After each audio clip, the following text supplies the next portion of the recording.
A'udhu billahi minash shaitanir rajim. Bismillah ar-Rahman ar-Rahim.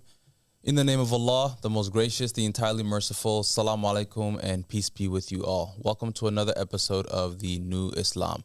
But before we get into it, like always, like to give a warm welcome to my dear brother Hussam. Thank you so much, and Salam Alaikum wa rahmatullahi ta'ala wa barakatuh. Absolutely. So this show is titled The New Islam because we like to get into the matter of the riser of the family of Muhammad sallallahu alaihi wa alihi, Abas Sadiq alayhi salatu wasalam. And specifically, we like to get into the prophecies which tell us that he is to bring a new Islam, a new jurisprudence, and a new book when he actually rises. And this is exactly what we see in today's day and age. Abas Sadiq alayhi salatu wasalam is displaying one of the proofs of knowing a man from God through his divine knowledge, which he has done on an epic series called The Mahdi Has Appeared on YouTube, and also on his award-winning book, The Goal of the Wise, which actually garnered attention worldwide and now is actually award-winning, in the fair in Torino. Actually, it actually won the best international book of 2025. So this is the knowledge of Abas Sadiq alayhi salatu wasalam that we like to get into, and specifically for this episode, we'll go into some of the teachings of the Goal of the Wise and what Abas Sadiq is bringing to the people. That's exactly right. And I think we've went through a little bit of the book of the Goal of the Wise yesterday, and we just discussed certain parts of the chapters like celestial bodies, reincarnation, transmigration of the soul, and how these chapters actually, once you read them with an open mind, it becomes a matter of a great solution to so many different problems that would normally divide the Christian side versus the Muslim side, but with the solutions that Abas Sadiq alayhi salatu wasalam gives, it actually solves the problems, these problems. For those who are seeking to know the absolute truth and nothing but the truth, there is nothing more to these chapters except that they are actually, truly divine inspirations, things that actually put in such a clear way and clarifying way, that once you read it with an open mind, you will see that there is no better solution, there is no better explanation to world history and Islamic history. That's it. Exactly. And this is why we call everybody to investigate, because for all the people out there who are slandering Abas Sadiq and slandering the knowledge that he's bringing and the claims, if you truly read this book and you investigate and you look at the evidence that he's putting forth, you'll see that this evidence is absolutely true. And it's actually been hidden because the evidence he puts forth, just like Brother Hussam mentioned, is actually in the books of the people. It's all cited, whether you want to go look at the Quran, the Torah, the Gnostic texts. This evidence is there for the people to actually read, but only a man from God is able to bring all of this together and create this beautiful picture for us and enlighten us with the truth and remove this veil of darkness that we've had for a very long time. And this book, although it won the award for spirituality and religion, what we see in this book is that it encompasses everything. It encompasses how to make ourselves better as people, and obviously it encompasses the true reality of what religion is and the misconceptions that have been around for centuries and hundreds of years. And that's the most beautiful part about the book, because when you delve into it and you go chapter by chapter, you'll start to actually peel back layers of misconceptions that you had, starting with the first 7 covenants, which tie together the story of mankind. The story that all of the religions know, regardless, even if you're a Hindu or a Buddhist, they all have this idea of the creation of Adam and Eve. They all have this central idea.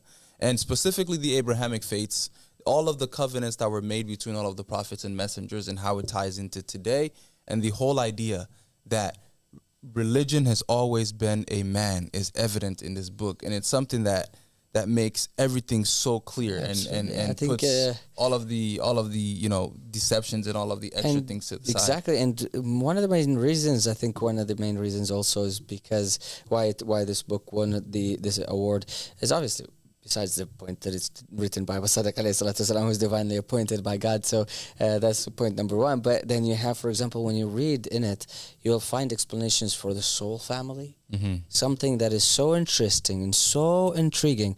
When you actually get to know a little bit more about the soul family, it makes you think, wow, we were not told this by the scholars, by the rabbis, by the monks. We were not told about this whole family in this way that Abas Sadiq alayhi salatu wasalam explains it. Yeah, although the soul is something that most religions know about. Almost every religion that believes in God, it believes in the soul. Yeah, and they believe that the soul and the body is the thing that's gonna go to that next life. Exactly, and they believe the soul and the body are two different things. In fact, even the Muslims, for example, they believe that these souls existed before these bodies that we have today. So, they just don't know in what state and what kind of relationship we had and how, and what exactly is the situation here. Yeah, and the idea that the soul lives on forever, but the body perishes. So the information and the knowledge of the soul should be something that we need. I mean, it is something that we need, because if the soul lives on forever, then we need to know more about this entity that is ongoing forever instead of something that perishes, which is this physical world. Right.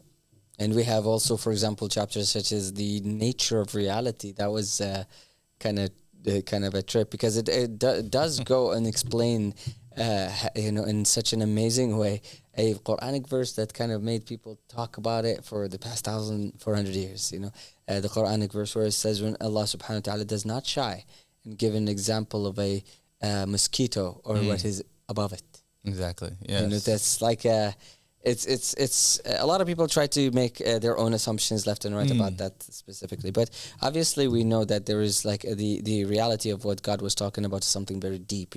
As normal people, they take the appearances of things, but they don't take the inner of things, because they don't know the inner of the Quran, and the Quran's inner is only known by the Imam alayhi salatu wasalam of the time. So that's one thing. Then you go into the light and darkness, the ego. The light and darkness is a really amazing one, because it's like in the beginning, this is a topic which kind of can connect Christianity. In the beginning, God created the heavens and the earth and created the light and the darkness and so on. So when you find these two, you mix the two of them together, you'll find something very interesting. The human ego is an amazing chapter. Yeah, no, absolutely.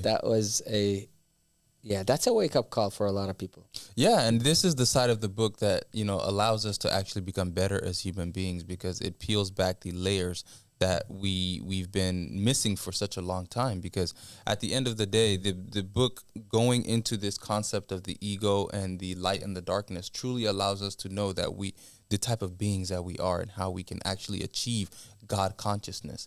Because a lot of people don't realize that this physical body is not who we truly are. Of course.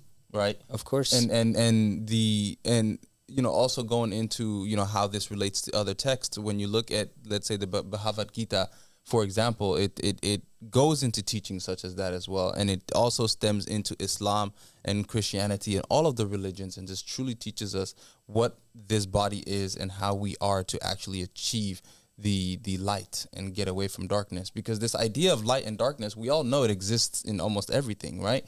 In Western culture, a lot of people would think about it as the good wolf versus the bad wolf. Yeah, that's the exact concept that they would use.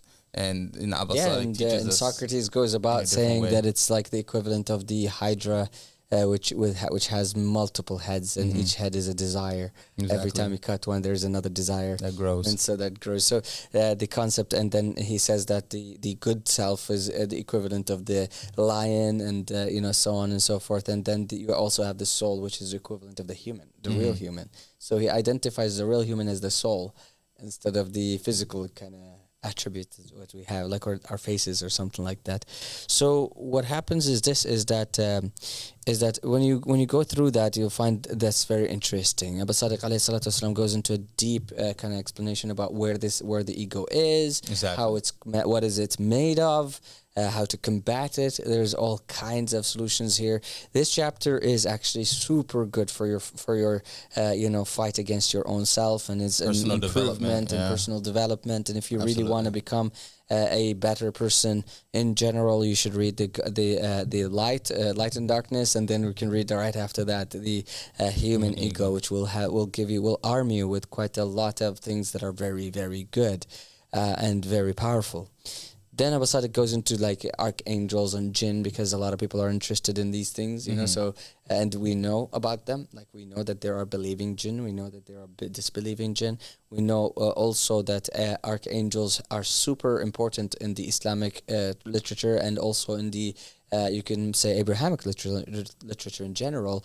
And as Abas Sadiq said, comparing the Hinduism and all this kind of stuff together in the book of the Call of the Wise and outside of the book as well, like when he talked about certain things, the idea is that what he's done here is that he's talked about this jinn scenario in a way that actually is very, very interesting, because he's not only talking about the bad jinn and how you get possessed and stuff like that. So please do check that chapter out. It is really amazing. Absolutely. And this is the divine knowledge that we're talking about, you know, that comes from Abas Sadiq, because the jinn and the archangels are things that we can't see. Yeah. There are things that have been mentioned in all of these religious texts, but none of us have been able to comprehend it. But Abas Sadiq puts it in a way in this book where anybody who is analytical and is able to, you know, read the text will be able to get the information from it and be enlightened. That's exactly right. Absolutely. And so we have that chapter right there. And then also on top of that, we have, for example, chapters such as like, you know, heaven and hell. Now that's very, very interesting, because where is hell? Exactly. He actually reveals in this chapter the entirety of where the location of hell is.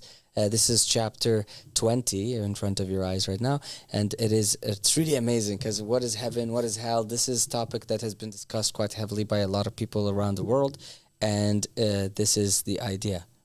Exactly. And it's, you know, it's different than what people think. That's why we encourage you to read the book. You know? Yeah, exactly. It'll expand your mind quite a bit. Yeah. Yes, it's exactly.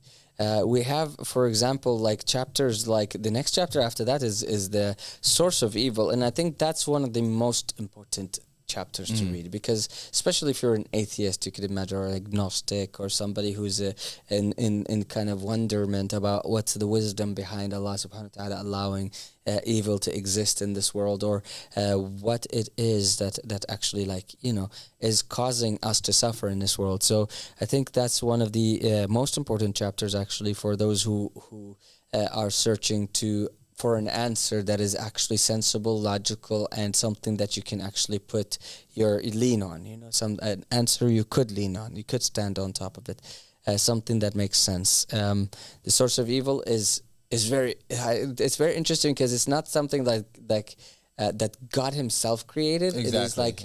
It is like but then again, how it came to be, it's so interesting by its own right, because it's like. It's very interesting. Yeah, exactly. I don't want to spoil the fun of reading the chapter for you.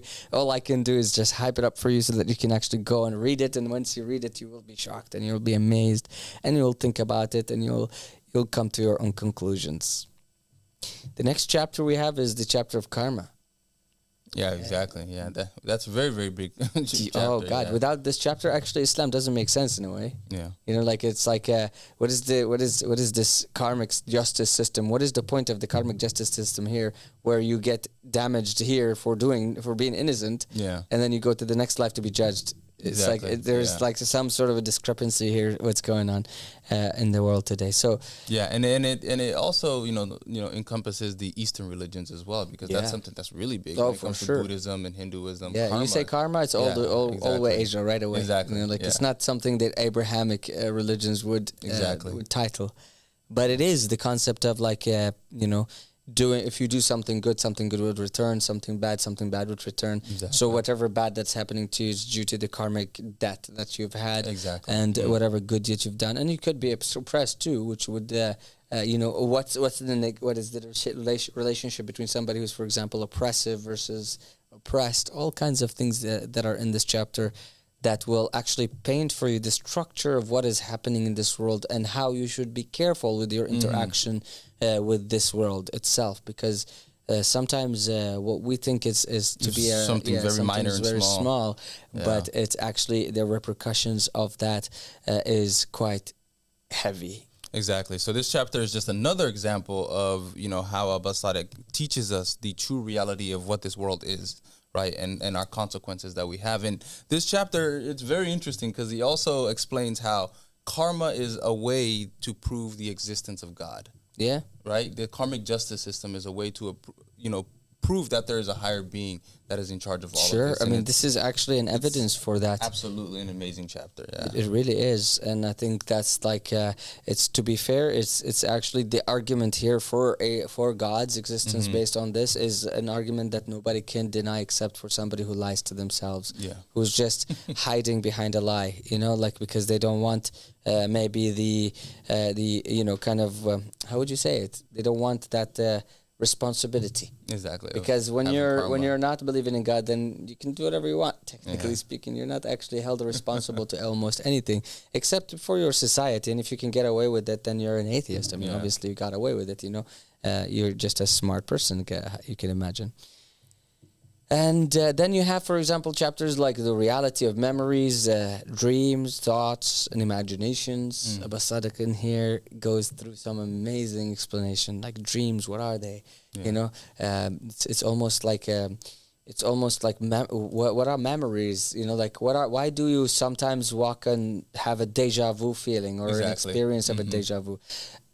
Is this deja vu experience just some sort of a random occasion? Is your brain just working faster than normal? Is it only just a coincidence? Obviously, as somebody who's an atheist would say, obviously, no such a thing as a coincidence. I mean, they exist in that sense. So and there's an explanation to it. Exactly, that's what I was going to say. This book just proves to us that there's an explanation for everything that happens in this universe. There's always an explanation. Always. If you look at the sky, for example, if it rains, you could say, it's just the hot weather, hot wind going up to change up the weather, and suddenly like the droplets form, and you can always say that.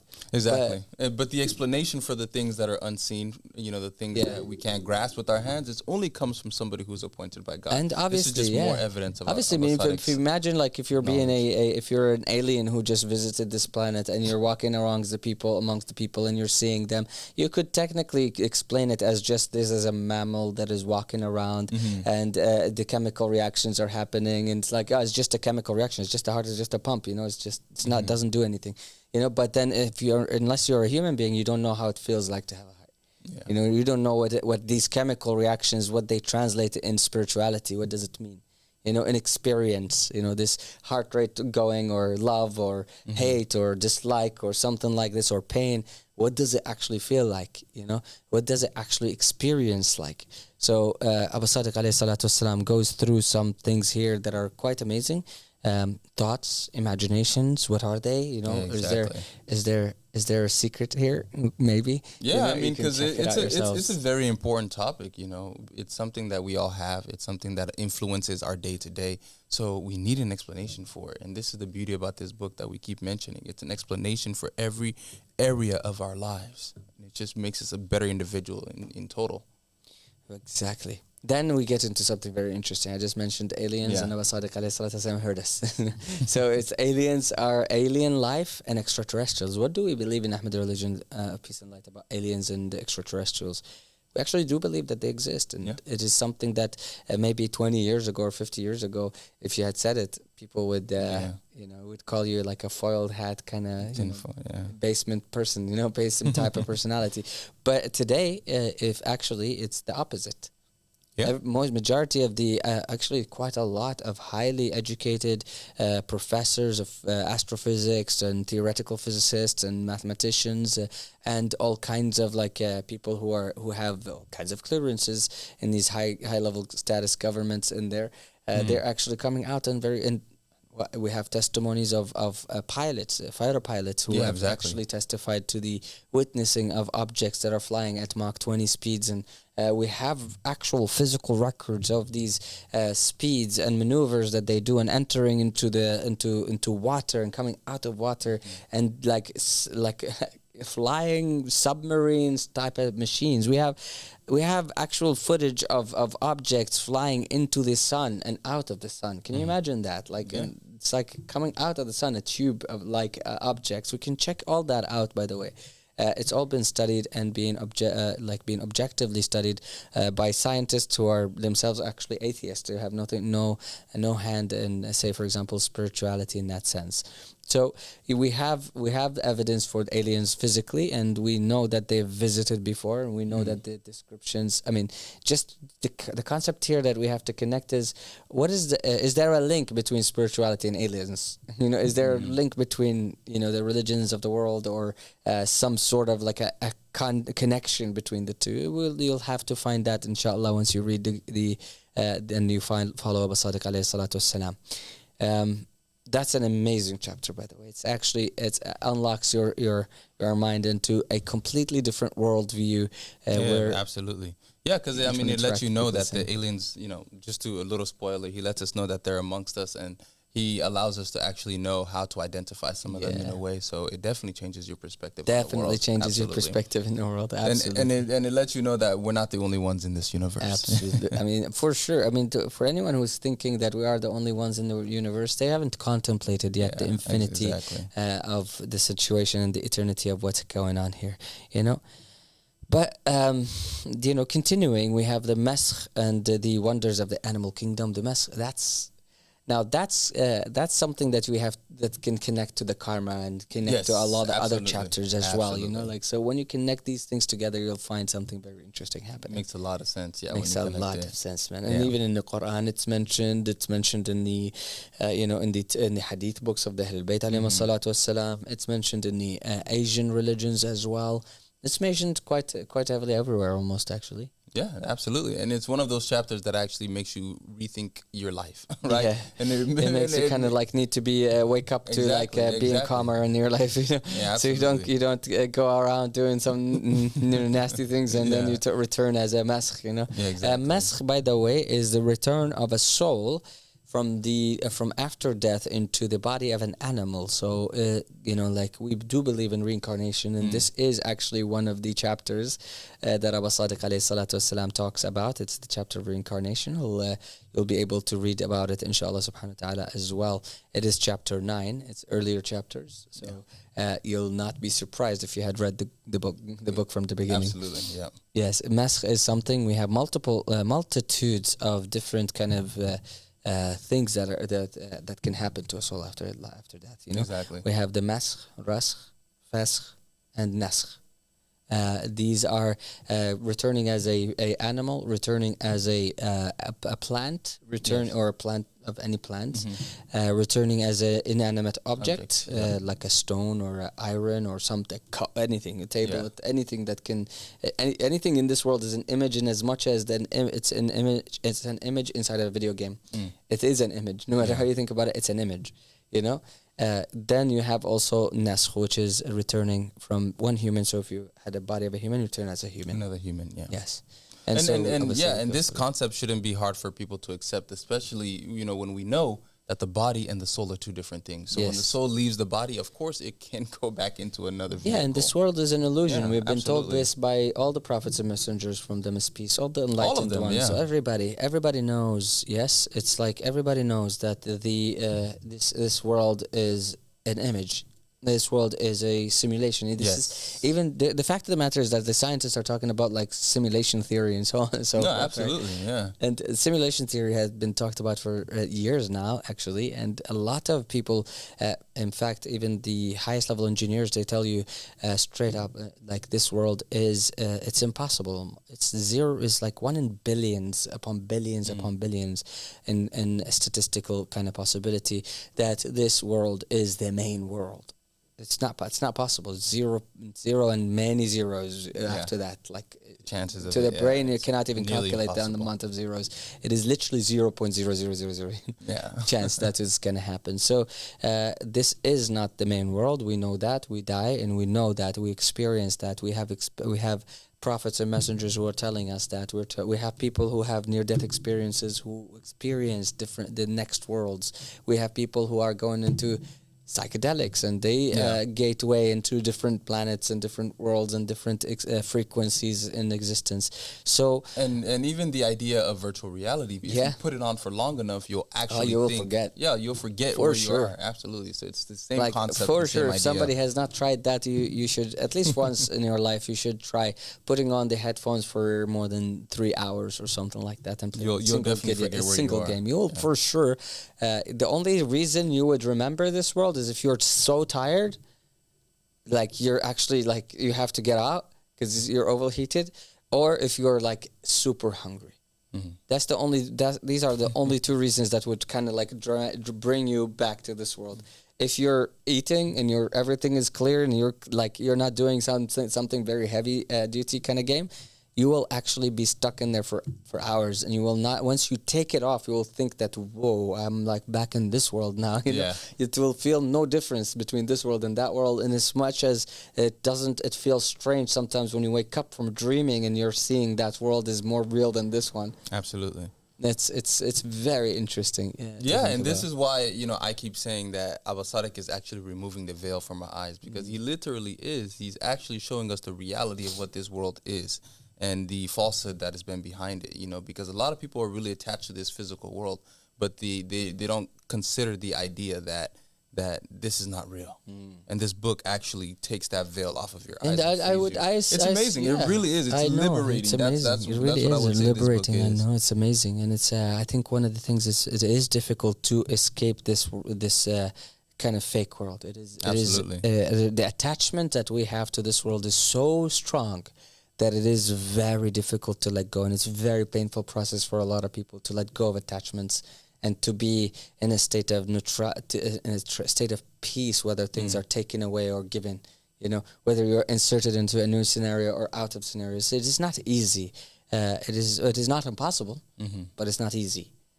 For those who do have those attachments. So I think that's quite a journey so far. Imagine now reading the details of this Call of the Wise so far, and we're at like chapter 26. So you still have quite a few chapters ahead of you. And we have, for example, the incomplete words, which is such an amazing chapter. It actually puts into perspective the differences between certain prophets and messengers and why they are what they are, and so on. But I do think we have a caller, so let's go to the call. Salam Alaikum. Peace be with you. Salam. Salam Alaikum.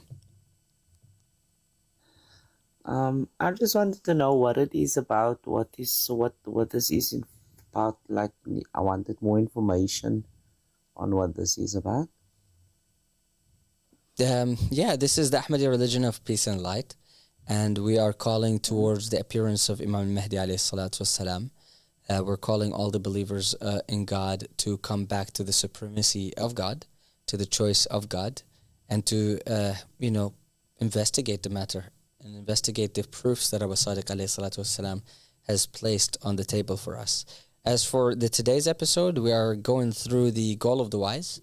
That is a book that Abas Sadiq alayhi salatu wassalam has written.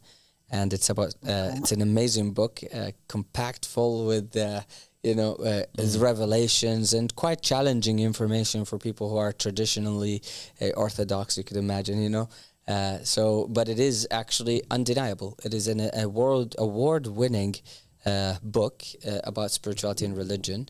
Best International Book Award in 2025. So I urge you to download that Goal of the Wise book, and also maybe watch a couple of videos of Abas Sadiq proving himself as on the YouTube channel The Mahdi has appeared.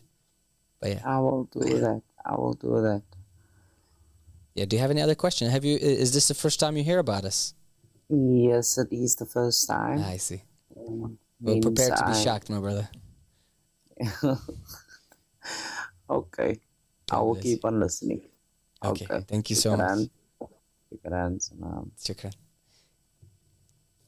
Yes, it is. It is an amazing call. It is a call of God, and we are calling people towards the Imam of the time, towards Abas Sadiq alayhi salatu wasalam, who's gathering all the companions, all the believers, all the true believers who are ready to sacrifice everything, all this dunya, whatever it is that they have in this dunya, they're ready to sacrifice it for God, so that we can establish a divine justice state, that state that all the prophets and messengers wanted to do.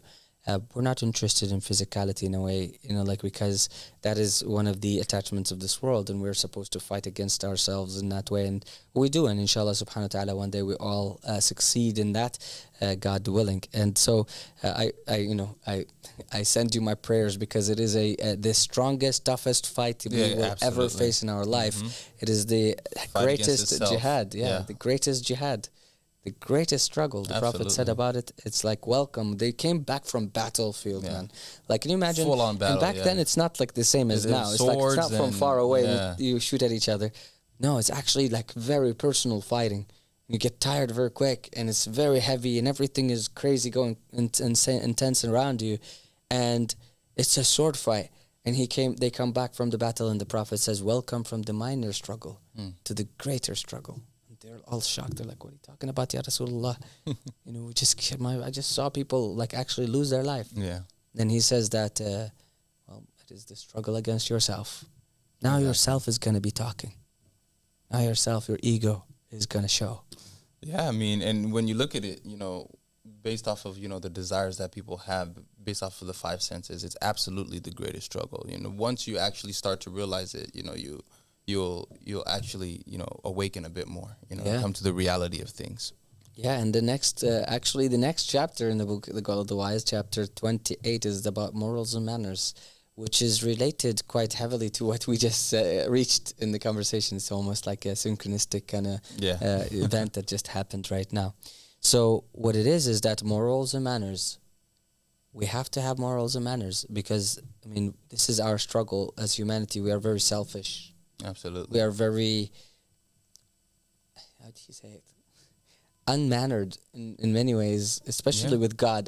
Between each other, maybe there is lots of cultures that teach you morals and manners, but especially with God, we do things while He's watching, and we don't, as if He doesn't exist. Exactly. Yeah. And I think that is a struggle that we all struggle with, and we need to increase our self-awareness and the awareness about God's presence. And that's what Abas Sadiq always says.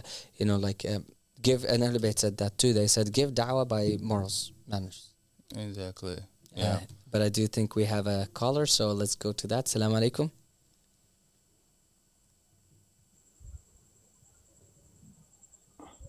Salam Alaikum. Go ahead. Yes. Salam Alaikum, brother. How can we help you?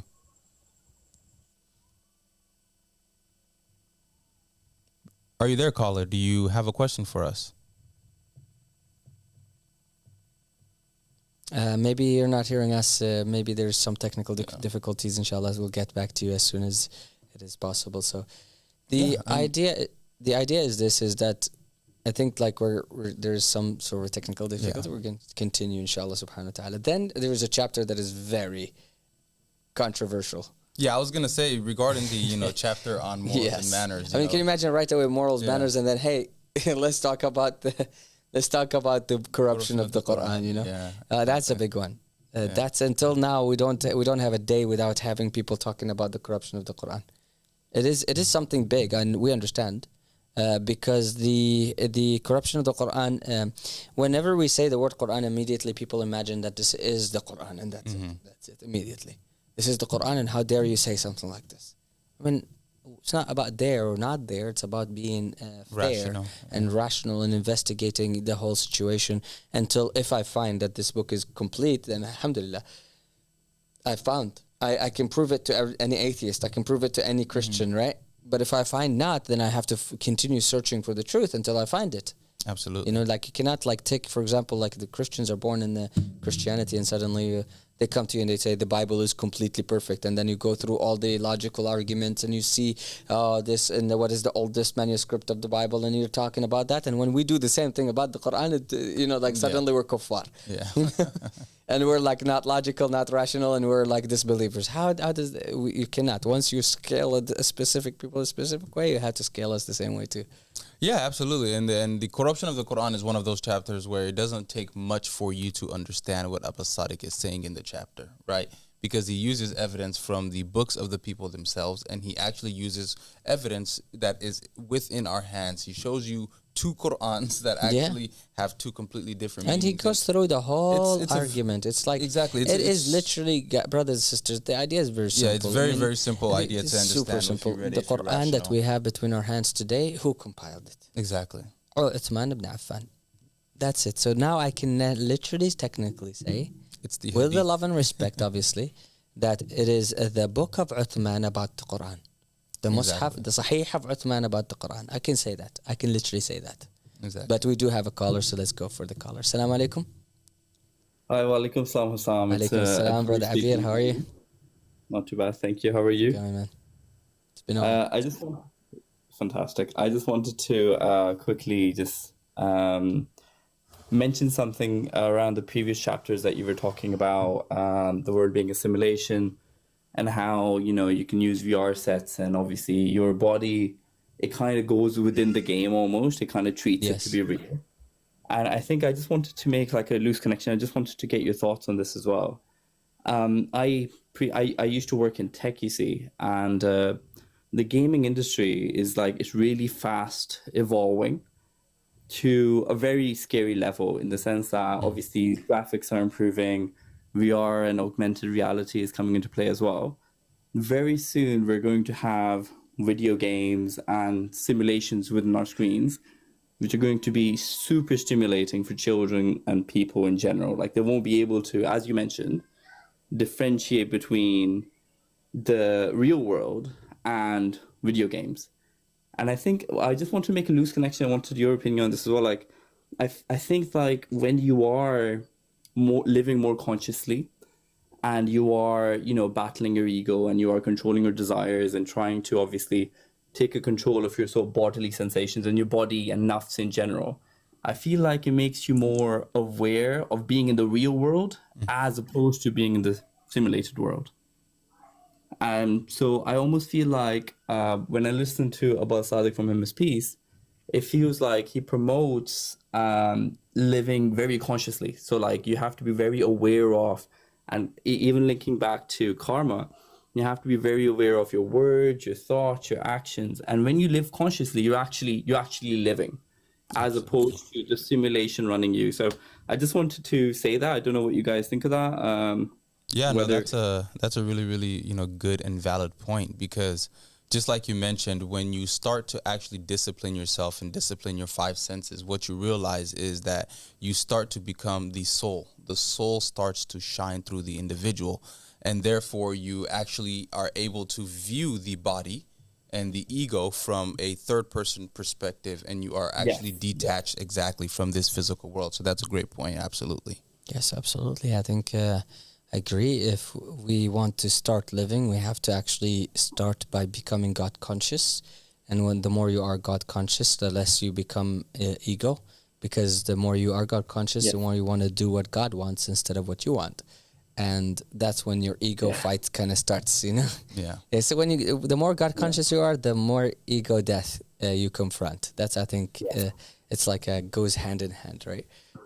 Because if you're God conscious, you cannot really commit, say, for example, a hate crime or something like this. You're just like, you're seeing God inside of them, because we know that in the Quran, for example, it says that أقرب إليكم من حبل الوريد. Allah subhanahu wa ta'ala is very nearby, and He's closer to us than our jugular vein. And, the also, for example, you have in Christianity, they believe in it, and it's true also, the light of God, it permeates through all of us in a way. You know, at least if it's a spark, even if it's a tiny little dot of light that is inside of us, that light of God is there, the light of the first creation, you could imagine. So if you're conscious and aware of that, then you're walking and you're seeing the world in a miraculous way. You're actually looking at people, and as Abas Sadiq always teaches us, and he always tells us, and I think it's a huge practicable, you could, like, it's a practical kind of thing which you can do in your life, where you can walk down the streets, and when you're doing an action, when I'm giving something to a brother of mine or to a sister of mine, if I'm giving it to them as a physical being, that's going to reach to them. So my work is not actually counted for God in a sense. You know, I'm not giving it to God. But if I know that he's closer to us than our jugular vein, and then I'm given with the awareness and the consciousness and the awareness of this person has within him God, or this person has within him God. Yes. I mean, just thinking about that makes my heart kind of like, you know, it makes my hair stands, and it's like, it's a completely different frequency. Yeah. And if you look at it from the other perspective, where I think that a person is not doing what you just mentioned, they are completely, you know, they listen to every desire, every instinct, they're purely based on their senses. I think that you become more, you can be easily manipulated. Like, absolutely, there's a lot of herd mentality there. I think that and it almost comes with a certain degree of intellectual laziness. You know, oh, because 5 people are doing this, I'm going to do this. Because 10 people believe this, I'm going to believe this. And you almost just believe whatever others are believing. And then you fall into this, almost like you become very responsive to your environment without actually taking into account all the facts. You don't listen. You're not really thinking at all. You're just a reaction. You're just like an AI reacting. Absolutely. That's it. You're just like a artificial intelligence, an ego that is just reacting to the world. And I think that's our struggle. There's another very popular term nowadays that goes, like, it's more popular with like younger people, but it's called NPC. Yeah, non-playing characters. You know what I mean? So I guess in essence, the Ahmadi religion, peace Allah, is almost like taking you out to that NPC and giving more power to you, because you have more power then to control how you're behaving. You know what I mean? And and I think this is also it's a part of it is to also like expand your mind and consciousness and awareness of what God is capable of doing. I think if you actually through you and through everybody who's around you, and if the power of all of them, all of us combining together, the power of all of us, you know, all of us with that conscious awareness, or at least with that intention to get there and that struggle to get there, combining together, coming together in a one form. I think that just an image of that in my head makes it like, what a powerful city, what a powerful, that's what Abas Sadiq is trying to build, the divine justice state, which is a divine justice city that is filled with people who are monks, monks and lions in the morning and monks in the night. That's what it is. Absolutely. That's what the narration says. The narration says, lions in the morning and monks in the night. Wow, amazing, mashallah. And that's exactly what's needed, because when you look at the news and when you look at everything that's happening in the world, it almost feels like, unfortunately, like the forces of evil, they feel more almost like coordinated, more organized, and they shouldn't be, right? The forces of good, they use fear, man. And as Abas Sadiq says, like the Adamites are more spiritual, more sensitive. They feel sensitive. You know, like you cannot tell them straight up in their faces. I mean, if you go to the armies of these people, for example, they're like really strict with you. And if you make a mistake at work, you know, they might let you go once, but if you do 2 or 3 times, it's over. Yeah, like out. They kick you out. They don't care to kick you out to die in the desert. You know, but the God people, when they find the imam, they know the imam is such a gentle heart. He just loves everybody so much. He would never, no matter what the person does in a way, and so long as they're holding out tight, no matter what they do, he will always be there to forgive. He will always give a second chance. He will always, he might reprimand, but like at the same time, he will always, his doors are always open. So people, you know, Adamites are kind of relaxed, you know. They're gonna go, God is generous, God is amazing, He's so loving. But what we have to do is we have to our own selves kind of like step up the game. That's what it is. We have to increase our own, you know, put our own self in that disciplinary kind of, twist our own ears in a way. Absolutely. And the other part of this that is very interesting in the book is the reality of who actually created this world and why the physical urges that we have so much, you know, of a detriment and how bad they are. Abas Sadiq explains the creator of this world. Have you read that chapter, brother? I have, yes. Exactly. So, for anybody who hasn't read that chapter, maybe you can go into Goal of the Wise and, discover that knowledge, because it truly puts things into perspective when you know the creator of this world and why, people are so attached to the physical. Exactly. I do appreciate your call, my brother. We're running very short on time in the show, so we have to finalize. But I do thank your call. God bless you, brother. It was an amazing call. Allah. God bless you. Salam Alaikum. Yeah, that's amazing. And the last chapters are very right there. And if please, you can download the Goal of the Wise for free on our website, ahmadiyareligion.org. Absolutely. So yeah, that's pretty much all that we have. Once again, we urge all of you guys to check out the book, award-winning, and just, remove the veil of darkness from your eyes and become enlightened to the truth that has been hidden from us by Abas Sadiq alayhi salatu wassalam. And yeah, that's all that we have. And we hope to see you on the next episode. Salam Alaikum and peace be with you all.